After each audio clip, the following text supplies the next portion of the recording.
Most people do not see God at work in their personal lives and therefore do not know how to join Him.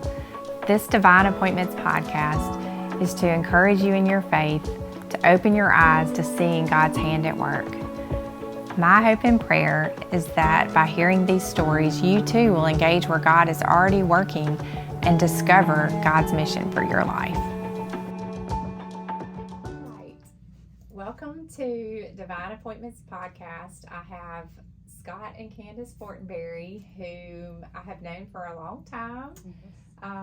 Actually delivered one of their babies on call. The caboose. The caboose. The caboose, that's right. They are precious friends and doing an amazing work as church planners for Soul City Church in Jackson, Mississippi here. And they have an amazing story and just openness to share, even through their brokenness, how God is using them and has healed them, and their family is strong, and they're so encouraging to me. First, I want to read my theme scripture, and that's Psalm 105, verses 1 through 5. Give thanks to the Lord, call upon His name, make known His accomplishments among the nations. Sing to Him, make music to Him, tell about all His miraculous deeds, boast about His holy name. Let the hearts of those who seek the Lord rejoice. Seek the Lord and the strength He gives. Seek His presence continually. Remember the miraculous deeds He's performed, His mighty acts and the judgments He decreed. So we're going to remember and celebrate miraculous things in your lives.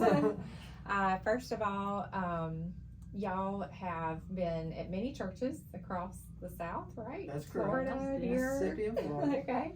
And finally, more recently, a church plant. And inner city church plant. Yes, that's correct. That's great. And recently, you were talking to our church about that church plant, and you shared a podcast that I listened to. Y'all are famous. But interesting that Scott and Candace have been willing to share more of some of the hurts they've been through through the years. You want to just talk a little bit about that? Sure. So in 2014, Scott and I entered into a pretty wild adventure. I had 32 seizures in 3 days. 32 seizures in 3 days. And 32 seizures in 3 days. It was a lot. I was at That was Baptist. a surprise, right? Yes, definitely me. Don't remember much of that, but I do remember having to transfer and go to a psych hospital in Memphis, which is where one thing led to another, and they gave started medications and treatments like ECT treatments that they thought would help. They did not realize at that point that I was bipolar, and antidepressants alone can send a bipolar patient into mania. So And it did. And it did, and it led me into mania that also became somewhat suicidal. It was a very serious time. We were back and forth with hospitals, trying to figure out what to do, and they kept doing, I guess, what they felt was best was adding more antidepressants, which increased the problem, ultimately leading to us having to go to a different hospital. So we took the journey from Memphis to New Orleans in a night, and it was a wild night. It was a memorable night. It was a very memorable night. I did not care to be there, and I was a little delusional at the point because I was very sick because the antidepressants were not helping my brain, they were hurting it. And so finally we got checked into a place called River Oaks, and the doctor saw me, and he prescribed lithium, took me off all the antidepressants, and prescribed lithium. And I said, wait a minute, whoa, I am not bipolar. So you knew, what lithium was for. And he said, well, let's see if this will work. You know, he kind of lied to me, like, we use it for other things. Let's see if it'll work for you. I'm like, okay. And so in 3 days, I had, come down or leveled out, however you want to say it. But I was more me than I had been in months. I do remember that. I remember coming home, my kids picking me up from the hospital, and it was hard because I went, months of in and out of the hospital, seeing them and not seeing them, and them not understanding, and they were young. And as a family, it was a very trying and just a really difficult time. Looking back, I see God's hand and him tracing it all the way through the story, but in the middle of it, it felt like abandonment. Wow. So I would say that once we got home, we had to figure out what to do now. So we did an outpatient clinic here in Jackson called Three Oaks. Highly recommend them if you are looking for something that you need some help. You want to say anything to that? Yeah, I mean, I remember her going to Three Oaks, and I remember at one moment, it was about September, and going, there's my wife. It was the first time that I'd really seen her since April. And so when I start thinking about Three Oaks, I think of, man, they brought my wife. I see death to life at that place. And that was outpatient. That was outpatient. That was group therapy. Mm-hmm. There was a lot that happened there. Candace would also come home and tell me stories of what was happening in group therapy. And I remember. But no names. Just yes, no names. Yes.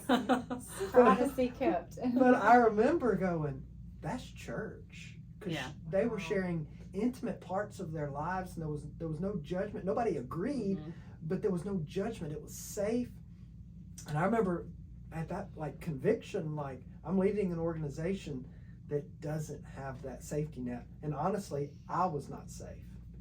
Yeah, so I began to realize that sitting in that group room with these fellow souls that were hurting and aching, and each of us with some similar diagnosis, some different, and we all brought to the table was pain, because nobody can escape life without pain. Absolutely. And two, having a mental illness is traumatic even in of itself because of the damage it does to you and within you. And so to hear somebody across the room say, oh, me too, I get that. That's what I do. That's what I've been through, is incredibly powerful. The non-judgment, you're in this room that's safe where we don't judge each other. And I've never felt that at church. That's never been This is a pastor's wife and a pastor saying they haven't felt that at church. Yeah, so I have pockets of people that individually perhaps I could be open with, but even there's such little information about mental health and mental illness that I think when one is presented with a situation that involves mental illness, they don't know what to do, so people typically back off. And that leaves the person even more isolated. Or they typically hands on and try to rescue them themselves, and that leaves the person completely dependent and enabled. So there's a balance that has to be done. And I think that if you have somebody in your life that has a mental illness or mental health issue, I just encourage you to educate yourself. Cloud and Townsend, great books to start with. Boundaries, Safe People, Changes That Heal. These are books that had enormous impact on me. And that Boundaries book. That's a great It's book. a good one. Yeah. And I learned so much from my group mates, and I learned so much from the therapist. But what I really learned was my soul, when it was aching and I was ill, whether I'm up or down or even in euthymia, my soul craves euthymia is when you are neither up nor down. You're just kind of floating along in the middle. Is that what we're trying to do? Euthymia is pretty, it's the sweet spot. The sweet spot. So, I don't know what I was going to say. What was I saying? You were saying the group mates. Okay, yeah, the group mates, gosh, They I've were lost it. You were talking about how well they give you feedback, but that you were open to each other, but our churches aren't quite. Yeah. They're not quite giving you that kind of feedback. Put it on me. What do you mean? Talk about me being unsafe. Okay, yeah, so I love it. one of the realizations that I had sitting in that group room when everybody could say me too, or you could be yourself, you could say the worst things about you, and another person would go, I did that too. And they didn't try to fix it, and they didn't try to undermine it, or they didn't try to, they just held a space for it. And I would go home and talk to Scott, and at that point I'm still dealing with so much raw emotion from a new diagnosis of bipolar disorder and from trauma from childhood. And I would talk to Scott, and in his best knowledge that he had, he would give me encouragement back. And while that's appreciative, that's not healing. And so there were moments that she would look at me and say, "You're not safe." And I just remember, like, what do you mean I'm not safe? Like, I'm a pastor of a church, and I love you, and I care about you, and I want what's best for you, and I'm giving you all the stuff that I have. And she'd say, yeah, but you're not safe. And what I came to realize is that she was saying, I didn't have any cards on the table. So she was being vulnerable and real with me, but I was still walled up and protected, and therefore I was the rescuer that was sent to rescue her. And I was going to help her through her difficult times, when the most helpful thing I could have done is say, yeah, look at my stuff. And honestly, as a pastor, I need to do a better job of saying, look at my stuff, and being vulnerable, which helps other people be vulnerable. And so really what she said to me is that I was plastic, that I was not vulnerable, and because I was plastic, I was not safe. Right. You kind of get pushed into that role, though, right? As a pastor, it kind of feels that way. The Teflon man, you have to. I have to have it. The way I describe it is, I have to have it all together. All together. And I kind of look at my life and said, as a father, I have to have it all together. As a husband, I have to have it all together. As a pastor, I have to have it all together. And it's Craig Rochelle says, a lie believed as truth will affect your life as if it's true. And so I had bought that lie that I have to have it together. And the truth is, my wife needs to see me broken, my kids need to see me broken, and my church needs to see me broken. And when that happens, now other people feel okay to be broken with me. Wow. Yeah, I think one of the biggest ways that we heal is to be able to share our story. But I do want to say this, in a group room, you have a safe space because you have boundaries set up. And in relationships that's outside of a therapeutic group room, there is some discernment on when to tell your story and how to tell your story. And I love what Brene Brown says. Only tell your story to those who have earned the right to hear it. And so, how is that? Why is that? How do they earn the right to hear it? How? I think by proving themselves as vulnerable. They call them marble jar friends. You take a marble, say in the school classroom, and throw a marble in for every good behavior, every good whatever. And once the marble jar is filled up, then you have a party. And you save those marble jars, or save the marbles in them because they're important. They're little drops of trustworthiness. And so that's what it is with a friend. You take those little marbles, and the jar fills up, and you learn who are your marble jar friends, which is another Brene's Brown. I love Brene. And it's also kind of one of those deals. It's easier to be safe with someone that you have their secret and they have yours. Right. There is a common trust and bond that comes with that. So it comes through experience. And another Brene Brown, vulnerability begets vulnerability.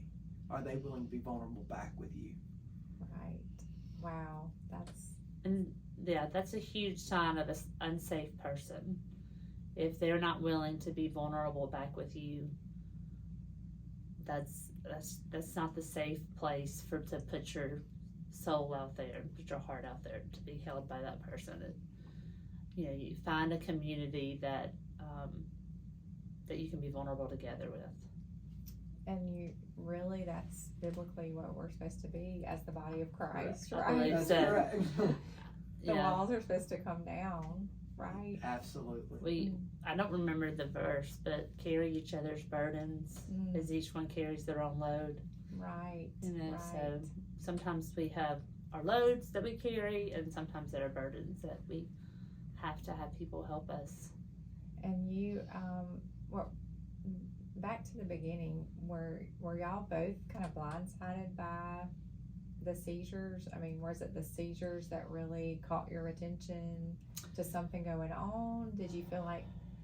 So we knew that there was stuff happening. Honestly, though, we had kind of attributed it to postpartum depression. We have 5 children. We had 5 kids in 6 years, and so there was a cycle there. A lot of changes going on. Yeah, that made a lot of things make sense. So we knew that there was that. We knew that there was some childhood trauma, and kind of what we describe is, or the way I describe it, is kind of the stress of my present collided with the stress of her past. And so we weren't blindsided. We just didn't know. I didn't know the severity or the depth of the problem that we were really looking at. And so when the seizures happened, even in the seizures, I remember the doctors coming in and saying she's having psychogenic seizures, and my response was, no, they're not, they're real. I'm watching them, they're real seizures. And can you explain that, what you mean by psychogenic seizures? So I've heard non-epileptic seizures. Non-epileptic seizures, and both of those are 2 descriptions of the same thing, but it is not a disorder of the whatever calls epilepsy. Correct. Yeah. It was the body's response to past trauma. Her first diagnosis was PTSD, and I sat there just kind of blindsided, and it took me months of kind of walking and reading and studying and going, oh, that is what's going on. And you don't hear people talk about those. Yeah, right. But you can see them kind of popping up, but you don't hear people just talking about non-epileptic seizures. And it's her body like crying for help. Her body was a cry out for help. And honestly, I don't think either one of us knew really how deep that cry was. Yeah. So the seizures were kind of the red flag of like, this is a big deal. And y'all learned a lot about bipolar disorder specifically because your knowledge base you shared with me. I'm learning, mania and depression. And then you said euthymia. So give a little brief explanation of bipolar. For me and my experience with bipolar, mania cycles come for me every 4 months. You really gotten it down to a time. Yeah, I really did. Every season change for sure. But around every 4 months I'll have an up, and I will try to catch it and do I have some kind of emergency medicine that you tend to like lift a little bit when you're going up so the fall isn't so horrible. But the higher you go, the harder the fall and the lower the fall. So when you catch that hypomania or mania, that feels really good. It feels like I'm finally better. It feels like I can do what I want. I've signed up for marathons and Did she complete it? That I will complete, but I've done all sorts of things. It's painted the house and just get all kinds of work done. I'm very task oriented. Anybody who knows me in my life knows I am not task oriented. So so it goes on for about 4 or 5 days, and then you can count on it. The crash will come, and that's typically for me when a mixed episode happens. Mixed episode is when you have the energy of the mania, but the hopelessness and the despair of the depression together. And that is when a large majority of people with bipolar tend to take their life or try to take their life because they have the energy to do what their sorrow and their pain typically keeps them too depressed to do. So, mixed mania is, for me, is the hardest part of bipolar disorder. And you said the suicide rate is high. Right. 17% of people with bipolar disorder do complete suicide. 80% plan it, 50% attempt it, and 17% complete it. It's shocking. And you can attest to how severe those Yes. feelings are. Yes, we can. I have been in that boat, and thankfully God has Redeemed you? yes, Did you he's say? redeemed it all. Redeemed yeah. and restored. And redeemed and Yes. restored, and That's beautiful. Yeah. So what are some red flags, like if you had family members and you never even thought about bipolar disorder, and people say they're depressed all the time, we throw the word around, or I'm anxious, they say that all the time. So what Well, if you were going to teach somebody? one thing I would ask is the person recently been put on an antidepressant? Well, that is that's like a lot very of- common. Yes. Very, Because very common if things tend to worsen on the antidepressant. on the antidepressant, you get more energy, and you get mania symptoms can either be like euphoric mania or dysphoric, meaning you can feel really good, or you could get like really angry and agitated. I would ask that first, because that's usually a good sign that there may be a type of bipolar in there. Otherwise, I would look for cycles. Like, do you have like every 6 months kind of go through a high and a dip, just kind of tracking. If you start to see these patterns in yourself, then I encourage you to just keep a simple mood chart, track it, and see kind of how your body does and how your brain does. One thing about bipolar disorder is if it's untreated, over the years, it tends to damage parts of the brain, and it becomes more severe each swing. So leaving it untreated is a scary.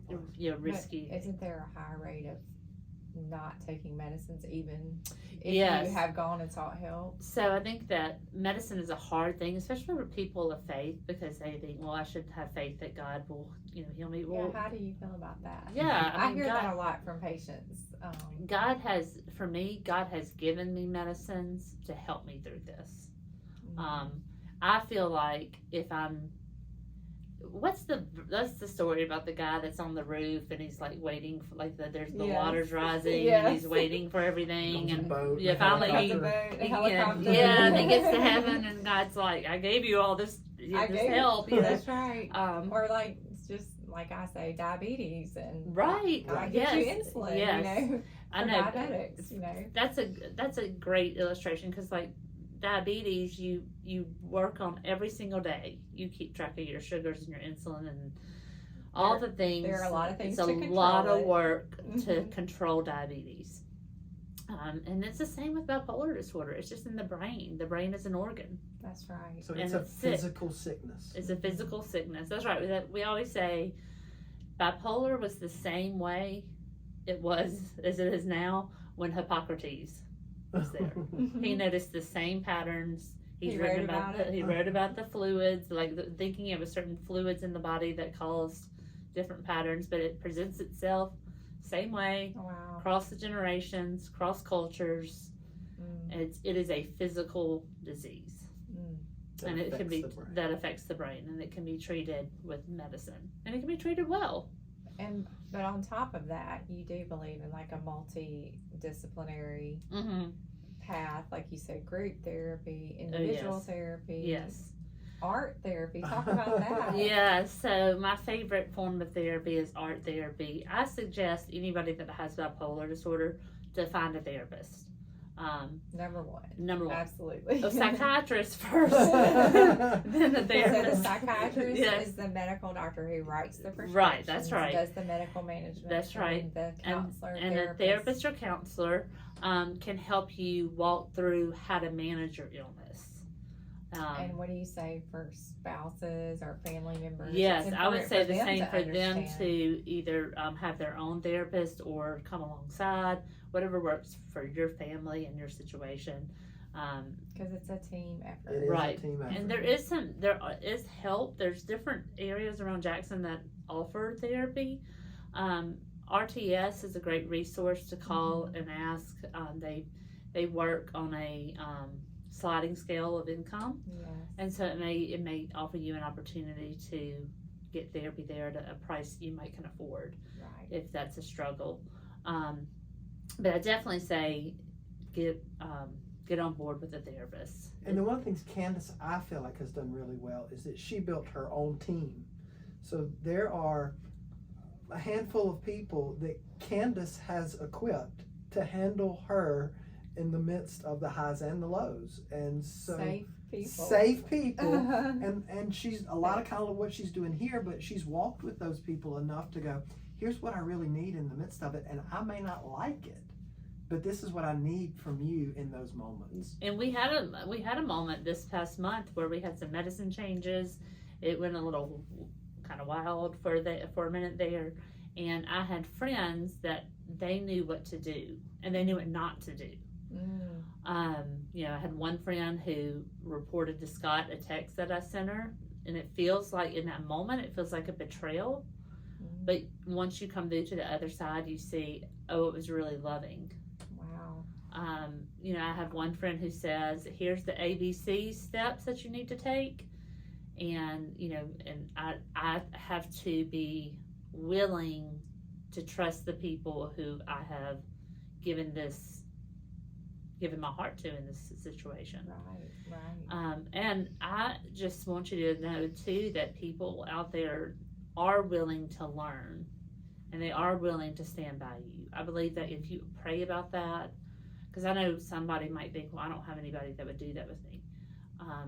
I believe God's a provider of people. Amen.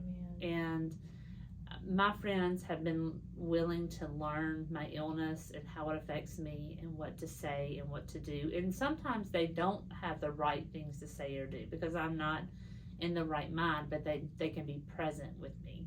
Wow. Yeah. And one of the things that I would say is that bipolar lies to you when you're up and it lies to you when you're down. And one of the lies it says is that you're the only one that can handle this. And that's actually the same lie that Satan's been saying since the beginning of time. It's an isolation. You're alone and nobody's ever going to be with you. And that's his greatest tactic, is to get us off in our brains alone, when in reality we're healed in community. And what did you say? The opposite of addiction is connection. The opposite of addiction is connection. There's so many people with mental illness that are grasping at looking for the right things in the wrong places. So they're grasping at drugs and addictions. Yeah, self-medicating, right? Yeah. Instead of getting proper medicine, they're self-medicating. Right. And instead of getting people around them, they're isolating and feeling alone. And we as the body of Christ should be a connection point, connection central. Connections. Right. Do you believe a lot of this is spiritual warfare, like he was saying? I believe that Satan takes advantage of every weakness or illness there is to speak lies through it, but mental illness especially. He literally gets in your head and speaks the things that really, I just believe that the enemy is able to target just the thing that we are afraid of or the things we need, and he takes those and makes them unavailable to us in our minds. And so for me, when I start to isolate myself because I think I'm a burden on my family or on my friends, in the end, I get worse and worse and worse because I'm not able to be in community, and the enemy has just lied to me the whole time, saying you're too much for them. That's the key words for me, is you're too much. Wow. But y'all have learned to recognize these things and speak the truth in love, right? Right. Wow, that's so incredible. So would you say that God has grown your faith through this journey?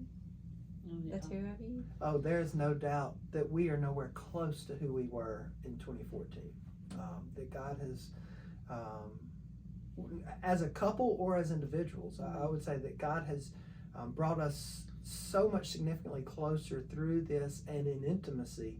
But then as individuals too, our faith has both been spurred on through, and that's just the way God grows us all the time, is through trials. And so the harder and the hotter the trial, typically the deeper the faith that comes from it. You know, we talk about that in Sunday school, and the picture of Jacob wrestling with the angel of the Lord, and afterwards he walked with a limp.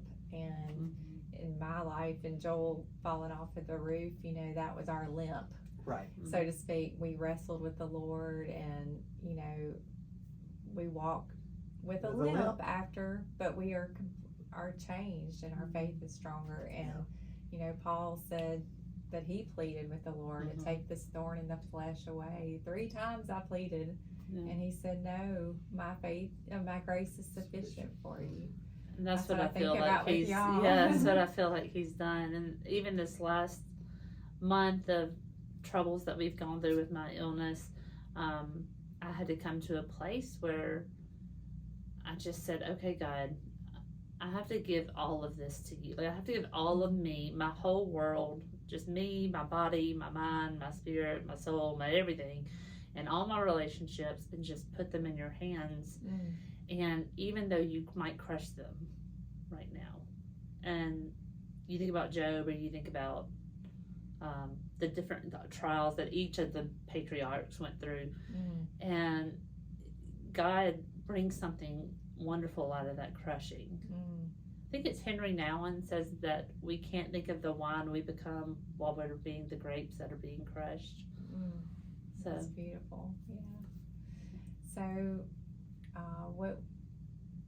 one last thing about your ministry, being where you are, you said you're open and honest about this mental illness, and it has actually given you new opportunities to minister to the people in your church and around your church area. Yeah, I feel like for both of us, it offers an opportunity to say, look, I don't have it all together.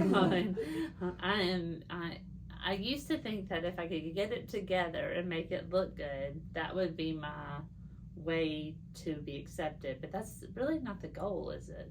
Wow. And so I think more, it's my brokenness makes me effective. Because you really have empathy. Yes. You're vulnerable. You let the walls down, and then they can trust you. They can trust you. Yeah. Wow. Yeah. That's so great. And just one little note about what you're doing with your art therapy now. I just love this. I know, I love art therapy so much.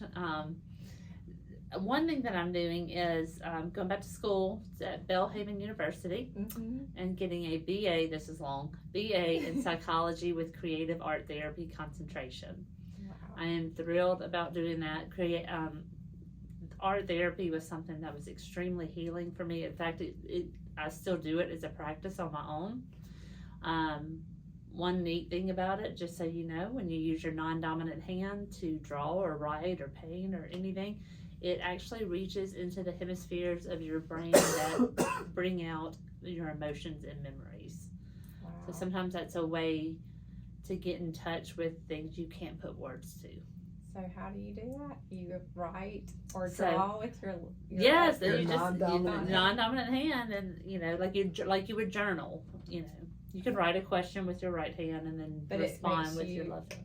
Click to that other side for feelings stored away. And this was your neuroscience of the day. That's right. That's right. Way back there that I might have heard somewhere before, but that you're really using. That's really neat. It is really effective. And y'all have an art studio downtown. We do. We have a ceramics studio in Midtown. Right. It's up and running. It's on Millsaps Avenue. And if you would ever love to come and pound some clay, get some frustration out. But you've seen it like with the kids that come in and work. You know, like our kids that come in sometimes, it's that, you know, as a child, I didn't have the language to communicate what I was feeling inside of me, but there were deep feelings and deep hurts. And so art was a way that I could do that, but I didn't think I was very good at it. So I didn't do it very much. But then I was introduced to pottery when I was a freshman in college, and began to realize like you can, like this is a medium that you can really like work with and get your feelings out with, and like it's amazing. That is awesome. That is so neat. We offer that. We offer classes and lessons and everything you want. That is great. That is great. Well, I thank y'all so much for coming and talking and being vulnerable. And we asked you to share your favorite verse, so I'm going to read it for you. Thank you. Isaiah 43:19, right? Yes. Look, I am about to do something new. Now it begins to happen. Do you not recognize it? Yes, I will make a road in the wilderness and paths in the wastelands. That's right. Do you want to say why that means special to you? Well, the day that I had a day of significant pain in the past month when I was going through some trials with my bipolar disorder. I pulled in behind a car in car line, and it said Isaiah 43:19. And I thought, what does that even mean? I usually don't look up stuff like that, but I was like, I'm going to look it up while I'm sitting here. So I, got on my phone and went to my Bible app and looked it up, and I read the verse, and I just wept because it was like, that's exactly what I needed. Wow, that's beautiful. And it's something how God will just let you know that He sees you where you are. That's right. That's beautiful. Thank you so much, Scott. Thank you. Thank you for sharing your journey. Appreciate you. Thanks so much for watching this episode. Now you engage where God is at work. Please make sure to like and subscribe so you will be notified of future episodes.